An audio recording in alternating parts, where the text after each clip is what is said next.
Got a new timing wheel. Got this little itty bitty baby hole in it.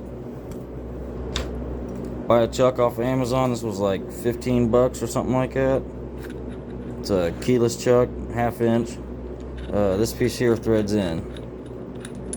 So what you want to do is get a step bit, drill that hole out to the size of this nut. It's easy.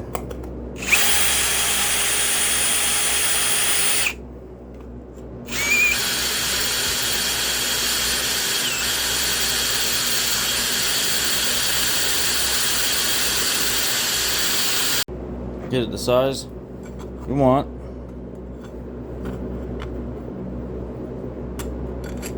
Put your piece in. Put it on your chuck.